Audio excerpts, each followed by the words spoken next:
बिस्मिल्लाहिर्रहमानिर्रहीम। अस्सलाम वालेकुम स्टूडेंट्स आज हम अपना यूनिट नंबर 4 जो है वो स्टार्ट करेंगे। तो यूनिट नंबर 4 का जो सेक्शन ए है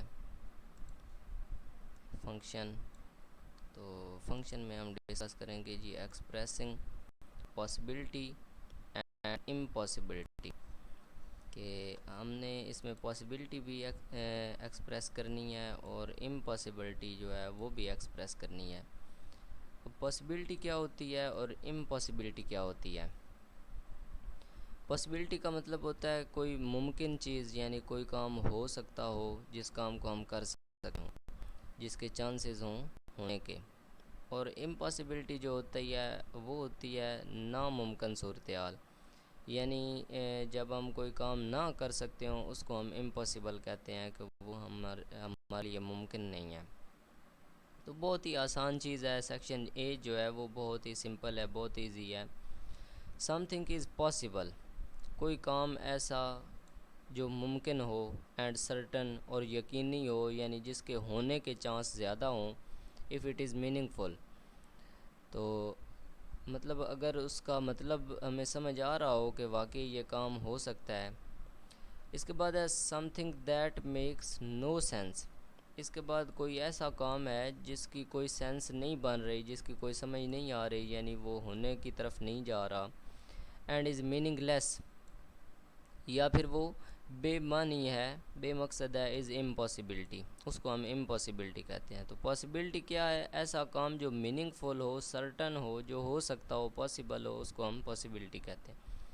और जो काम मीनिंगलेस हो, अनसर्टन हो, उसको हम इम्पॉसिबल कहते हैं। तो नीचे उसने एग्जांपल दी है। I think it is possible to have a pay raise in this year's budget. वो कह रहा है कि मैं समझता हूँ कि ये मुमकिन है कि इस साल के बजट में जो पे है, मतलब जो तनख्वाहें हैं, उनमें इजाफ़ा होगा। वो कह रहा है कि ये मुमकिन है। इसके बाद है I don't think it is impossible to have a pay raise in this year's budget. फिर वो इसी को इम्पॉसिबल बना रहा है। वो कह रहा है कि इस साल के बजट में मैं नहीं समझता कि तनख्वाहों में इजाफ़ा होगा। तो समझ आ रही है ना कि पॉसिबल यानी किसी काम के होने के अगर चांसेस ज़्यादा हैं तो हम उसको पॉसिबल कहते हैं, और इम्पॉसिबल ऐसे काम को हम कहेंगे जिसके होने के चांसेस ज़्यादा नहीं हैं, थोड़े चांसेस हैं होने के, और ना होने के ज़्यादा चांसेस हैं, उसको हम इम्पॉसिबल कहते हैं। इसके बाद वो कुछ एग्जांपल्स दे रहा है पॉसिबिलिटी या सर्टेनिटी की, और इम्पॉसिबिलिटी या अनसर्टेनिटी की। पहली एग्जांपल वो कह रहा है कि it is possible that I reach home in time for lunch. वो कह रहा है कि ये मुमकिन है कि मैं लंच के लिए टाइम पर घर पहुंच जाऊंगा।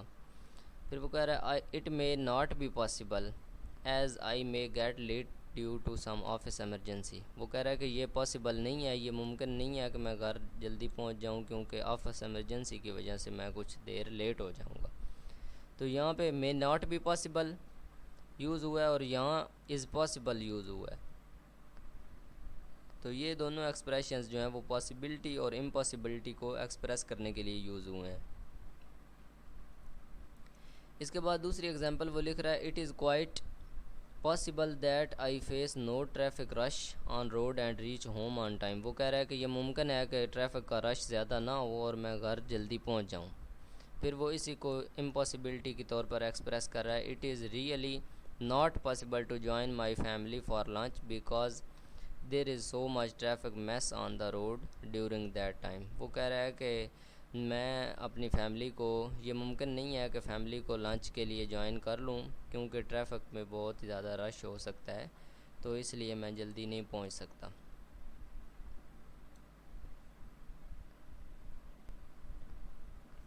इसके बाद वो कह रहा है so we can say that sometimes possibilities are coupled with impossibilities. वो कह रहा है कि कभी कभी जो पॉसिबिलिटीज़ होती हैं वो इम्पॉसिबिलिटीज़ के साथ मिक्स हो जाती हैं, कपल हो जाती हैं। नीचे उसने एक एग्जांपल दी है। वो कह रहा है you are going to listen to a Pakistani politician mister Hussain talking about possible peace plans between India and Pakistan. वो कह रहा है कि आप एक पाकिस्तानी सियासतदान मिस्टर हुसैन को इंडिया और पाकिस्तान के दरमियान जो है वो पॉसिबल पीस जो है, अमन जो है, उस पर बात करते हुए आप उसको सुन रहे हैं। Listen to what he has to say, आप उसको सुने कि वो क्या कहता है। तो नेक्स्ट है जी हमारे पास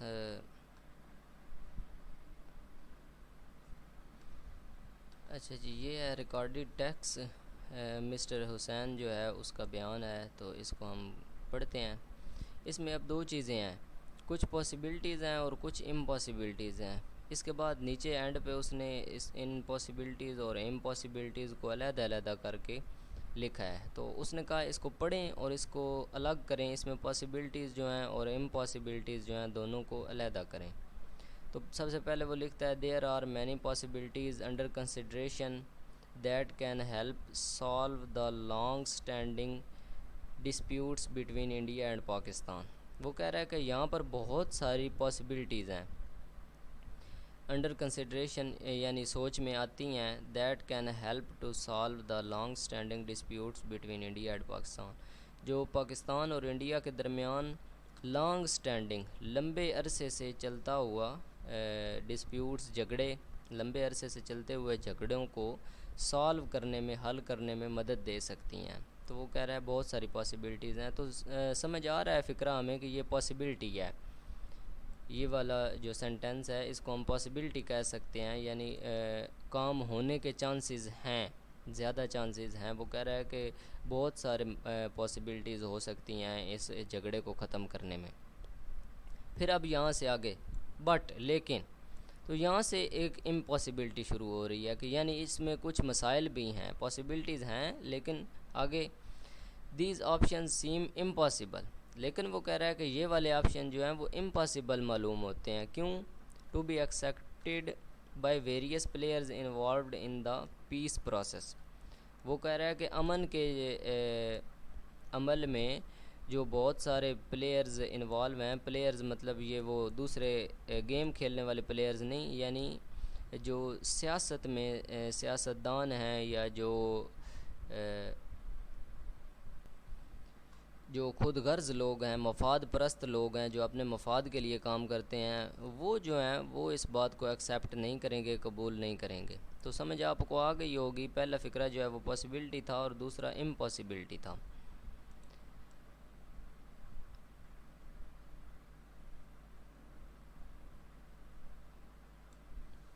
अच्छा जी, इसके बाद वो कह रहा है there are many possible and workable solutions. यहाँ पे जो वर्ड है वो सॉल्यूशंस लिखा हुआ है, एंड इट इज़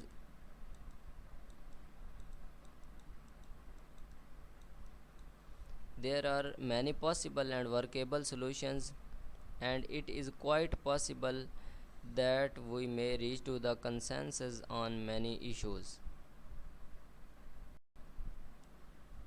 वो कह रहा है कि बहुत सारी पॉसिबिलिटीज़ हैं, यानी बहुत सारे पॉसिबल मुमकिन और वर्केबल सॉल्यूशंस हैं, बहुत सारे ऐसे हल हैं जो मुमकिन है और काम कर सकते हैं। और वो कह रहा है कि ये पॉसिबल है कि हम किसी इत्तफ़ाक़ राय पर पहुंच जाएं। कंसेंसस का मतलब होता है इत्तफ़ाक़ राय, यानी किसी एक बात पर इत्तफ़ाक़ करना। वो कह रहा है बहुत सारे इश्यूज़ जो हैं उन पर हम इत्तफ़ाक़ राय कर सकते हैं, अपनी गलती को तस्लीम करके हम इश्यूज़ को सॉल्व कर सकते हैं। तो ये पॉसिबिलिटी हो गई।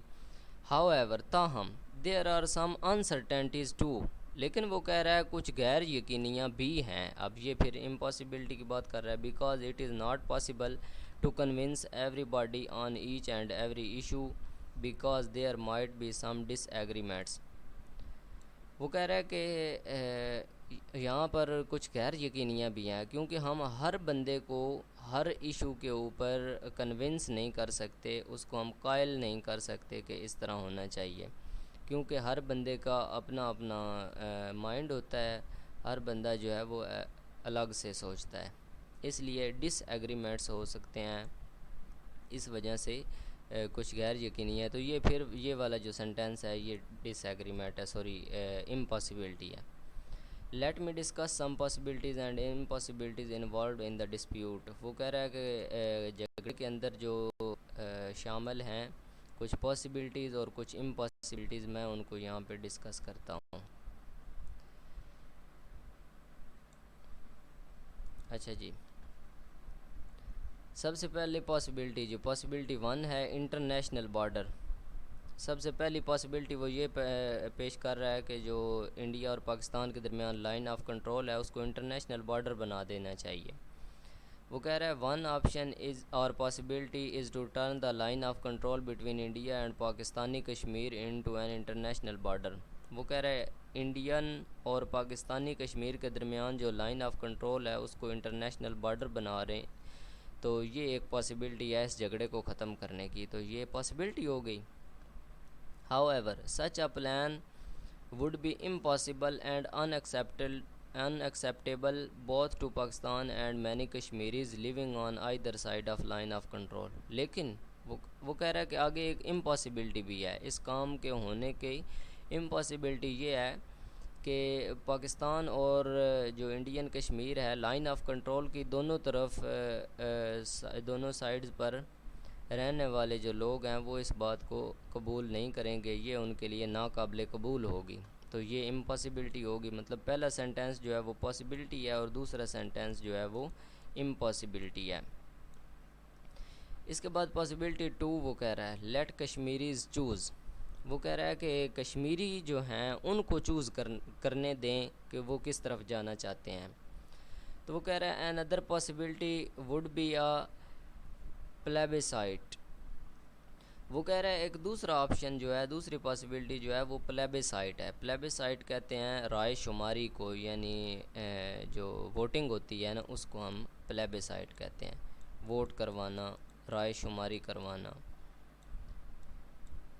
Which would give Kashmiris the choice of either Indian और पाकिस्तानी रूल। वो कह रहा है कि जो कश्मीरियों को चॉइस देगा कि आप इंडियन या पाकिस्तानी दोनों में से किसके साथ इल्हाक करना चाहते हैं। But again this is not possible as some circles would oppose it. वो कह रहा है लेकिन फिर ये भी पॉसिबल नहीं है क्योंकि कुछ ऐसे अवामल हैं जो इसको अपोज़ करेंगे, यानी इसकी मुखालफत करेंगे। तो यहाँ पे भी पहला सेंटेंस पॉसिबिलिटी में आ जाता है और दूसरा सेंटेंस जो है वो इम्पॉसिबिलिटी में आ रहा है। इसके बाद तीसरा इंडिपेंडेंस, आज़ादी, खुद मुख्तारी।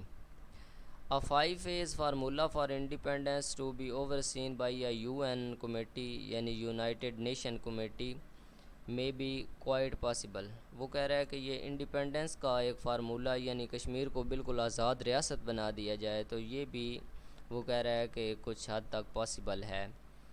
It can be possible only if representatives from a wide variety of countries may oversee a phased withdrawal of troops by both countries। वो कह रहा है कि ये सिर्फ उसी वक्त पॉसिबल हो सकता है अगर दोनों मुल्क जो हैं वो अपनी जो फ़ौजें हैं वो उसमें से निकाल लें और इसको बिल्कुल आज़ाद छोड़ दें। बट अगेन विद इन, लेकिन वो कह रहा है यहाँ पे फिर एक इम्पॉसिबिलिटी है। Kashmir, this might not be possible solution as plebiscite leading to independence would not be welcomed by all। लेकिन वो कह रहा है कश्मीर के अंदर ये भी पॉसिबल नहीं है क्योंकि ये भी सब जो हैं वो इस बात पर एग्री नहीं होंगे, सब इस बात पर इत्तेफाक नहीं करेंगे कश्मीर को आज़ाद कर दिया जाए प्लेबिसाइट की तरह, यानी जिस तरह राय शुमारी है, वोटिंग है, उसी तरह इस बात को भी कोई कबूल नहीं करेगा। इसके बाद है रिलीजियस सेग्रीगेशन। रिलीजियस सेग्रीगेशन का मतलब होता है मजहबी अलहदगी। रिलीजियस कहते हैं मजहबी और सेग्रीगेशन का मतलब होता है अलहदगी, यानी किसी को अलहदा कर देना, अलग कर देना। A lot of people have suggested another possibility and that is to redraw the boundaries of Kashmir on religious lines। वो कह रहा है कि कुछ लोग जो हैं वो ये भी सजेशन देते हैं कि एक ये भी पॉसिबिलिटी हो सकती है कि कश्मीर की जो बाउंड्रीज़ हैं उनको दोबारा ड्रा किया जाए। किस बेसिस पे? रिलीजियस बेसिस पे, मजहबी बेसिस पे, यानी मजहबी लिहाज से उसको दोबारा तकसीम किया जाए। This would mean that most of Muslim dominated areas of Indian Kashmir could go to Pakistan. वो कह रहा है कि कुछ ऐसे इलाके जिनमें मुसलमान हैं इंडियन कश्मीर में रह रहे हैं वो पाकिस्तान में आ जाएं, and the Hindu dominated areas would remain with India, और जो हिंदू हैं अक्सरियत वाले इलाके वो इंडिया में ही रहें। But even this possibility has serious flaws, लेकिन वो कह रहा है कि इस पॉसिबिलिटी के भी बहुत सारे इश्यूज़ हैं, बहुत सारे मसाइल हैं। I think this is not possible solution as thousands of people will uprooted as a result of such a partition। तो वो कह रहा है कि ये भी इम्पॉसिबल है, मेरे ख्याल में मैं इसको इम्पॉसिबल समझता हूँ कि इससे जो थाउजेंड्स ऑफ पीपल, हज़ारों लोग जो हैं वो अपरूटेड यानी तबाह हो जाएंगे, खस्ता हाल हो जाएंगे इस पार्टीशन से, इस अलहदगी से। तो देखें यहाँ तक वो कुछ पॉसिबिलिटीज़ डिस्कस कर रहा था, तो यहाँ से आगे वो इम्पॉसिबिलिटी डिस्कस कर रहा है कि बट इवन दिस पॉसिबिलिटी है सीरियस फ्लॉज यहाँ से, लेकिन इस पॉसिबिलिटी के कुछ नुकसानात भी हैं, तो ये इम्पॉसिबिलिटी आगे आ जाती है। I think this is not possible, तो यहाँ से वो इम्पॉसिबिलिटी को एक्सप्रेस कर रहा है। More over it is quite possible that the international community would not support a plan for this sort. वो कह रहा है कि मज़ीद बरां ये पॉसिबल है, ये मुमकिन है कि जो इंटरनेशनल कम्यूनिटी है, जो बैनुल-अक़वामी कम्यूनिटी है, वो इसको इस प्लान को जो है वो सपोर्ट ना करे। तो आपने देखा जी पॉसिबिलिटीज़ क्या होती हैं और इम्पॉसिबिलिटीज़ क्या होती हैं और उनको अलग कैसे किया जाता है। अब नीचे ये इसी पैराग्राफ में से उसने पॉसिबिलिटीज़ और इम्पॉसिबिलिटीज़ अलग-अलग किया है, तो आपने देख लेना है जी किस तरह पॉसिबिलिटीज़ और इम्पॉसिबिलिटीज़ उसने अलग अलग की हैं, तो उसी तरह आपने इसको पढ़ लेना है। ये उसी में से ये वाला जो सारा है, ये ऊपर वाले पैराग्राफ में से उसने पॉसिबिलिटीज़ को और इम्पॉसिबिलिटीज़ को अलग अलग करके लिख दिया है। इसके बाद उसने कुछ कोटेबल कोट्स लिखे हैं, यहाँ पे बहुत ही प्यारी लाइंस उसने लिखी हैं। वो कह रहा है कि impossibilities are merely things which we have not yet learned. वो कह रहा है कि इम्पॉसिबिलिटीज़ जो हैं वो ऐसी चीज़ें हैं जो अभी तक हमने नहीं सीखी, यानी इम्पॉसिबल, उसके कहने का मतलब है कि कोई चीज़ भी इम्पॉसिबल नहीं होती। इसके बाद दूसरी बात वो कर रहा है कि the possibilities are unlimited as long as you are true to your life's purpose. वो कह रहा है अगर आप ज़िंदगी के मकसद के लिए को हासिल करने के लिए ट्रू हैं, यानी आप सीरियस हैं, तो फिर बहुत सारी पॉसिबिलिटीज़ हैं, बहुत सारे मुमकिनात हैं, ढेर सारे चांसेस हैं उसके पॉसिबल होने के। अगर आप ज़िंदगी के मकसद को हासिल करना चाहते हैं, उसके बारे में सीरियस हैं, संजीदा हैं। इसके बाद तीसरी बात वो कर रहा है बहुत ही बेहतरीन, इट इज़ डिफ़िकल्ट टू से वेदर इट इज़ इम्पॉसिबल। वो कह रहा है कि ये कहना बहुत मुश्किल है कि ये चीज़ इम्पॉसिबल है, यानी कोई भी काम, कोई भी चीज़ जो है वो नामुमकिन है।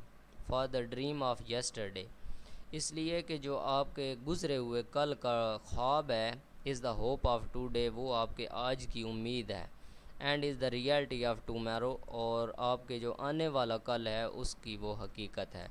वही ख्वाब आपका सच में, हकीकत में तब्दील हो सकता है अगर आप उसमें मेहनत करते हैं।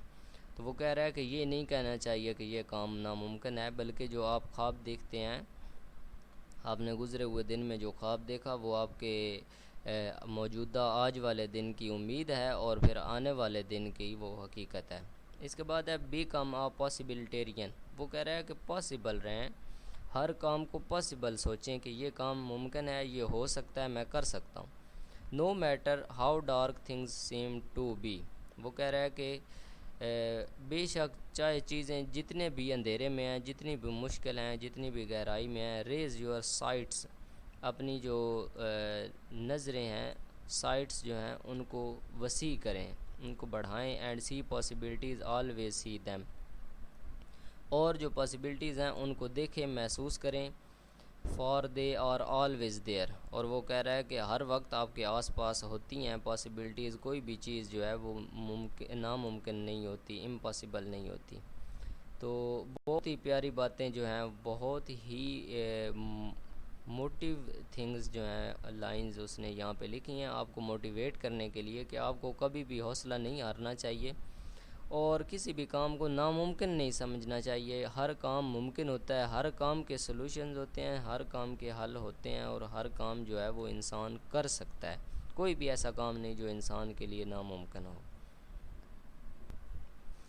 इसके बाद नेक्स्ट एक पैराग्राफ है, Pak ready to launch Srinagar Muzaffarabad bus service.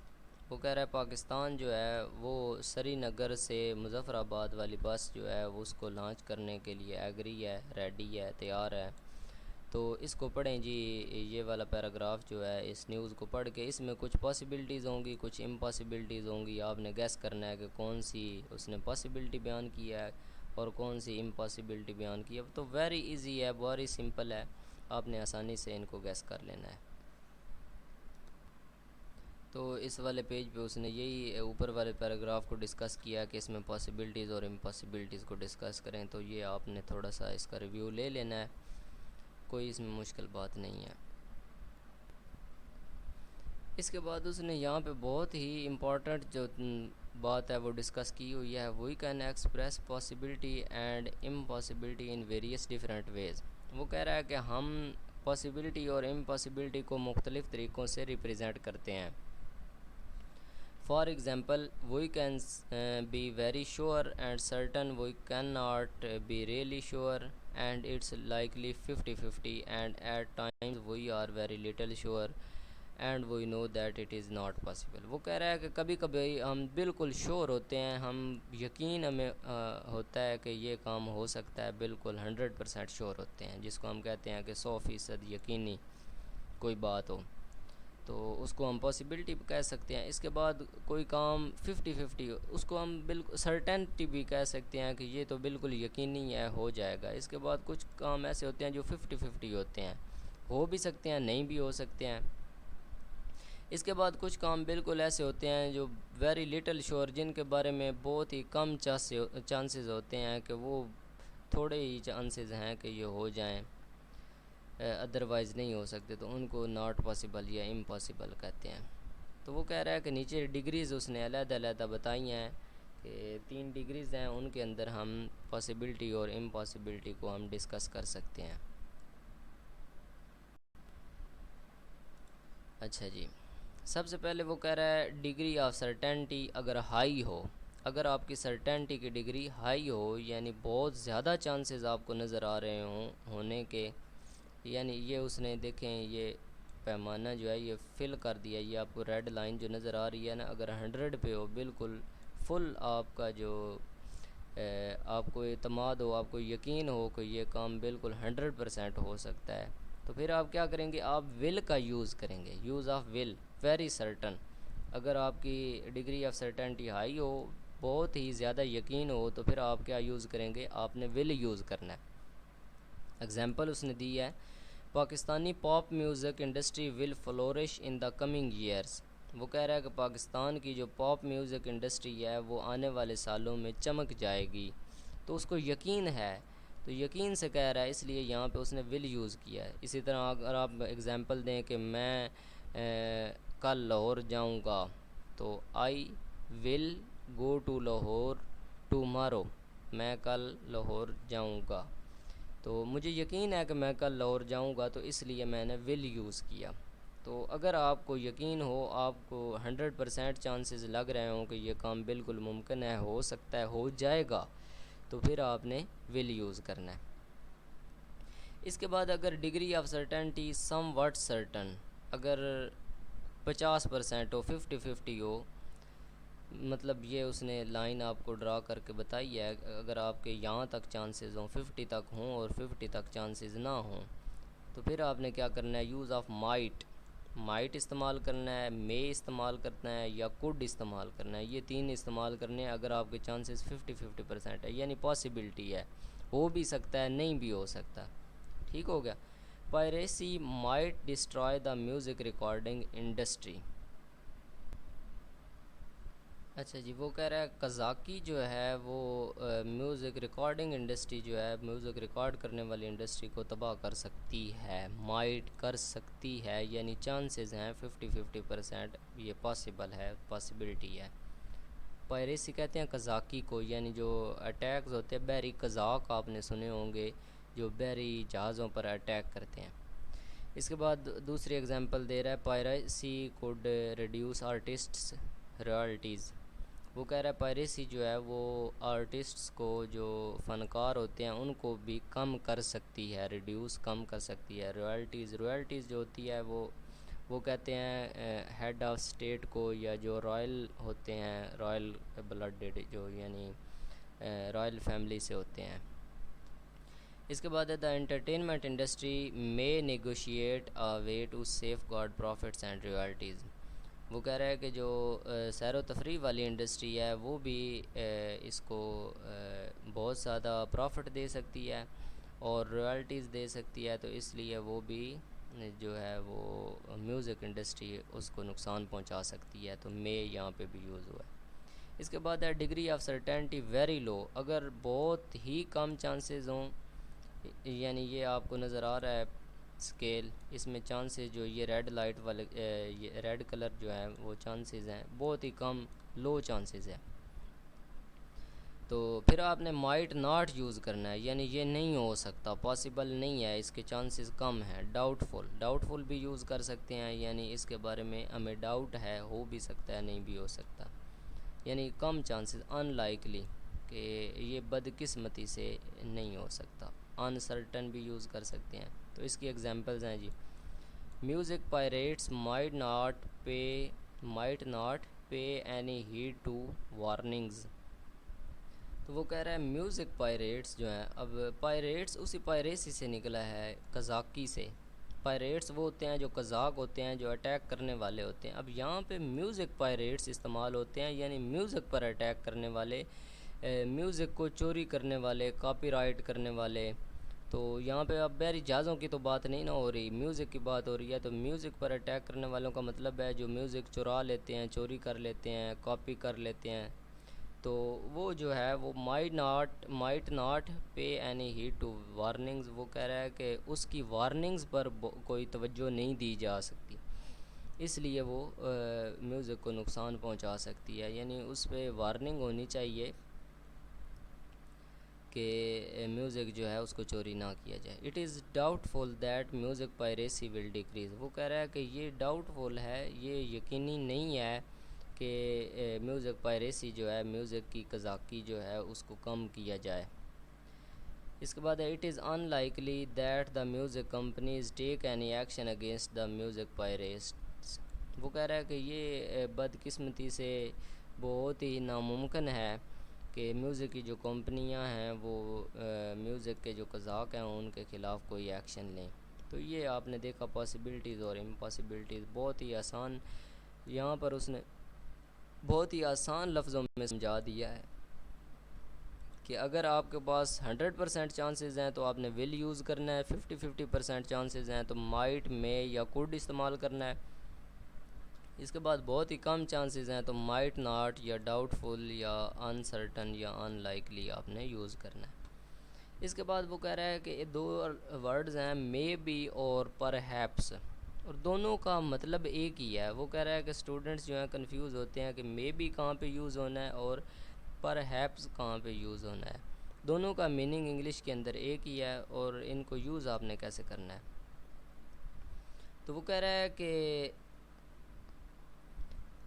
जो मे बी है वो आप ज़्यादातर इनफॉर्मल कंटेक्स्ट के साथ यूज़ करते हैं। इनफॉर्मल यानी जो बेतकल्लफ़ाना होता है, जो आप अपने दोस्तों के साथ या कज़न्स वगैरह के साथ, अपने जैसे लोगों के साथ इस्तेमाल करते हैं। इसके बाद परहैप्स जो है शायद, ये आप फार्मल सिचुएशंस के अंदर यूज़ करते हैं। फार्मल सिचुएशंस ऐसी होती हैं यानी आप किसी रिस्पेक्टेड पीपल के साथ, आपने किसी अंकल के साथ, फादर के साथ, या आपने किसी टीचर के साथ कन्वर्सेशन कर रहे हो तो उसमें आप परहैप्स यूज़ करते हैं। और दोनों का मतलब एक ही है। मे बी का मतलब भी शायद होता है और परहैप्स का मतलब भी आपको पता है शायद होता है, यानी बहुत कम चांसेस, शायद ये काम हो सकता है या नहीं हो सकता। अच्छा जी, ये नीचे कुछ एग्जांपल्स उसने दी हैं, इनको वो कह रहा है कंपेयर करके आप मज़ीद समझ सकते हैं। वो कह रहा है I can't find it anywhere, perhaps या मे बी। परहैप्स भी यूज़ हो सकता है, मे बी यूज़ हो सकता है। You throw it away. वो कह रहा है कि मैं उसको कहीं भी नहीं ढूंढ सका, शायद आपने उसको फेंक दिया होगा। तो यहाँ पे अब कोई ख़ास बताया नहीं गया कि आप किस से बात कर रहे हैं, आप फार्मल गुफ्तगू कर रहे हैं या इनफॉर्मल कर रहे हैं। तो आप पर हैप्स भी यूज़ कर सकते हैं, मे भी यूज़ कर सकते हैं। यानी यहाँ पे हमें पता नहीं कि आप कज़न से बात कर रहे हैं या टीचर से बात कर रहे हैं, तो आप मे भी यूज़ कर सकते हैं और पर हैप्स भी यूज़ कर सकते हैं। इसके बाद आगे नेक्स्ट एक एग्जांपल है, हाउ ओल्ड इज़ जुनेद। वो कह रहा है कि जुनेद जो है उसकी कितनी उम्र है। आई डोंट रियली नो, मुझे सच हकीकत में तो नहीं पता, यानी असल नहीं पता कि क्या है। इन हिज ट्वेंटीज़, अपनी दूसरी दहाई में होगा, यानी वो 20 के बाद सर्टनली यकीनन वो 20 से बड़ा होगा। 25 में भी शायद 25 का हो सकता है। ठीक है, तो ये अब देखें एक इनफॉर्मल है, बात हो रही है, गुफ्तगू हो रही है। इसके बाद है जी, there are perhaps as many as 50 badly wounded people in the hospital. वो कह रहा है कि अब ये देखे एक सीरियस बात है, तो किसी सीरियस बंदे को बता रहा है, अपने से किसी बड़े को, नाने दादे को या किसी अपने अंकल को या टीचर को बता रहा है कि वो कह रहा है अस्पताल में बहुत ज़्यादा ज़ख्मी लोग थे, जो बहुत बुरी तरह ज़ख्मी थे। वो कह रहा है कि इतने ज़्यादा थे कि तकरीबन 50 हो सकते हैं, पर हैप्स शायद 50 थे। इसके बाद नेक्स्ट एग्जांपल है, perhaps I should explain to you how you can write this report. वो कहता है कि शायद मैं आपको ये समझा सकूं या ये वजाहत कर सकूं कि आपने रिपोर्ट कैसे लिखनी है। इसके बाद है, Badshahi mosque is perhaps one of the Pakistan most prominent landmarks. वो कह रहा है बादशाही मस्जिद जो है वो शायद पाकिस्तान की बहुत ही काबिल दीद जगह है। नेक्स्ट एग्जांपल है जी, why don't you join us for the Eid celebrations. वो कह रहा है कि आप हमें ईद की तकरीबात जो हैं उनमें क्यों नहीं ज्वाइन करते। Yes perhaps maybe I will. वो कह रहा है कि जी हाँ, शायद मैं आपको ज्वाइन करूँगा। मे भी इस्तेमाल कर सकते हैं, पर हैप्स भी यहाँ पे यूज़ कर सकते हैं। मतलब जहाँ पे आपको क्लियर ना हो कि फार्मल गुफ्तगू हो रही है या इनफॉर्मल हो रही है, तो वहाँ पे आप पर हैप्स यूज़ कर लें या मे बी यूज़ कर लें, तो इसमें कोई हरज नहीं है, दोनों का मीनिंग जो है वो सेम है। इसके बाद है, maybe you are right. आप शायद आप सही हैं, perhaps it would be best if you don't take leave in this very busy month. वो कह रहा है कि ये शायद अच्छी बात होगी, शायद ये अच्छी बात होगी अगर आप इस मसरूफ़ महीने में, यानी काम वाले महीने में छुट्टी ना लें, टेक लीव, अगर आप छुट्टी ना लें तो ये अच्छी बात हो सकती है। तो अब देखें यहाँ पे ये इस एग्जांपल में उसने दोनों यूज़ कर लिए, मे भी यूज़ हो गया और परहैप्स भी यूज़ हो गया। तो ऐसा अगर सेंटेंस कोई आ जाए जिसमें मे बी और परहैप्स यानी दो दफ़ा शायद को यूज़ करना पड़े, तो आप मे बी और परहैप्स यूज़ करें। एक जगह पे मे बी यूज़ कर लें और दूसरी जगह पे परहैप्स यूज़ कर लें, तो इससे आपके जो सेंटेंस है वो मज़ीद बेहतर हो जाएगा। इसके बाद वो कह रहा है, you will be doing a few exercise later in this unit which will help you learn the use of will, may, might, could, etc। वो कह रहा है कि बहुत कुछ ऐसी एक्सरसाइज इस यूनिट में और भी आएंगी जिसमें आप विल, मे, माइट और कुड का जो इस्तेमाल है वो वजाहत से पढ़ेंगे। इसके बाद यहाँ पे उसने एक डायलॉग दिया है सना और उसकी दोस्त सोफ़िया के दरमियान, जो कि किसी मसले पर डिस्कस कर रही हैं। तो इसको आपने गौर से पढ़ना है टेक्स्ट को, और आपने देखना है कि उसमें उन्होंने क्या क्या पॉसिबिलिटीज़ वाले एक्सप्रेशन यूज़ किए हैं और कौन कौन से इम्पॉसिबिलिटी वाले एक्सप्रेशन जो हैं वो यूज़ किए हैं। तो ये आप लोगों ने खुद से ही पढ़ लेना है, बहुत इजी सिंपल है। अच्छा जी, तो यहाँ तक ये डायलॉग ख़त्म हो जाता है। इसके बाद नेक्स्ट पेज पे एक और उसने पैराग्राफ लिखा हुआ है जो पॉसिबिलिटीज़ और इम्पॉसिबिलिटीज़ को समझाने के लिए उसने लिखा है, तो इसको भी आपने पढ़ लेना है। अदरवाइज़ इसको पढ़ने की ज़रूरत कोई इतनी ख़ास नहीं है, आपको समझ तो आ गई होगी कि पॉसिबिलिटी और इम्पॉसिबिलिटी क्या होती है। आपने इस चीज़ को समझना ही है। ये सारे पैराग्राफ देने का मकसद यही है कि आप पॉसिबिलिटी और इम्पॉसिबिलिटी को समझ जाएँ। कि आपने पॉसिबिलिटी कैसे बनानी है और इम्पॉसिबिलिटी कैसे बनानी है। तो जिस तरह यहाँ पे क्राइम एंड लॉ इन्फोर्समेंट के बारे में उसने लिखा है कि पॉसिबिलिटी भी लिखें और इम्पॉसिबिलिटी भी लिखें। इसी तरह एजुकेशन रिफॉर्म्स जो होती हैं उनके बारे में भी पॉसिबिलिटी और इम्पॉसिबिलिटी लिखें जी। तो क्राइम जो होता है उसका मतलब होता है जुर्म, और लॉ इन्फोर्समेंट का मतलब होता है कि जो कानून नाफज करने वाले अदारे होते हैं। तो पॉसिबिलिटी हम कैसे लिख सकते हैं कि आप लिखेंगे it is possible to overcome the crime. आप लिख सकते हैं कि ये मुमकिन है कि आप जो जुर्म हैं, क्राइम्स हैं, उन पर ओवरकम काबू पा सकते हैं बाय लॉ इन्फोर्समेंट, कानून को नाफज करके, लागू करके। लॉ इन्फोर्समेंट भी लिख सकते हैं या लॉ इन्फोर्समेंट इंस्टीट्यूशंस भी लिख सकते हैं, यानी जो कानून नाफज करने वाले अदारे हैं उनके अमल से या कानून नाफज करके आप जो जुर्म है उसको ख़त्म कर सकते हैं। फिर इम्पॉसिबिलिटी में आपने सिंपल लिख देना है इट इज़ इम्पॉसिबल, या इट इज़ नॉट पॉसिबल, या it might not be possible, जो भी आप एक्सप्रेशन यूज़ करें। इसी तरह एजुकेशन रिफॉर्म्स हैं, तालीमी इस्लाहात जो होती हैं, तालीम के शोबे में जो इस्लाहात की जाती हैं उनके बारे में है। तो पॉसिबिलिटी क्या लिख सकते हैं आप, it is possible to improve education by doing या बाय परफॉर्मिंग एजुकेशनल रिफॉर्म्स, कि ये मुमकिन है कि एजुकेशन जो है उसको बहुत बेहतर बनाया जा सकता है एजुकेशनल रिफॉर्म्स करके, यानी तालीमी इस्लाहात करके। It is possible to improve, मैं लिख देता हूँ यहाँ पे, इट इज़ क्वाइट पॉसिबल। तो पेपर में जो आपका क्वेश्चन आता है या असाइनमेंट में, उसमें साथ लिखा होता है कि हर बार पॉसिबिलिटी और इम्पॉसिबिलिटी को एक्सप्रेस करने के लिए आप अलहदा एक्सप्रेशन चूज़ करें। तो आपने ऊपर इट इज़ पॉसिबल लिखा है, तो यहाँ पे इट इज़ क्वाइट पॉसिबल लिख दें या इट माइट बी पॉसिबल लिख दें। To improve education by performing educational reforms, के तालीमी इस्लाहात करके हम इस एजुकेशन को बेहतर बना सकते हैं, ये पॉसिबल है। या आप इस तरह भी लिख सकते हैं इट इज़ पॉसिबल या it quite possible that government should perform educational reforms this year, कि हुकूमत जो है वो इस साल तालीमी इस्लाहात करेगी, ये पॉसिबल हो सकता है। फिर नीचे वाले आपने लिख देना है इट क्वाइट नॉट पॉसिबल या it might not be possible. तो इस तरह आपने इसको पॉसिबिलिटीज़ और इम्पॉसिबिलिटीज़ को बनाना है। कोई भी अगर आपके पास सेंटेंस आ जाएगा। उम्मीद है आपको समझ आई होगी। मिलते हैं नेक्स्ट लेक्चर में। अल्लाह हाफिज़, टेक केयर।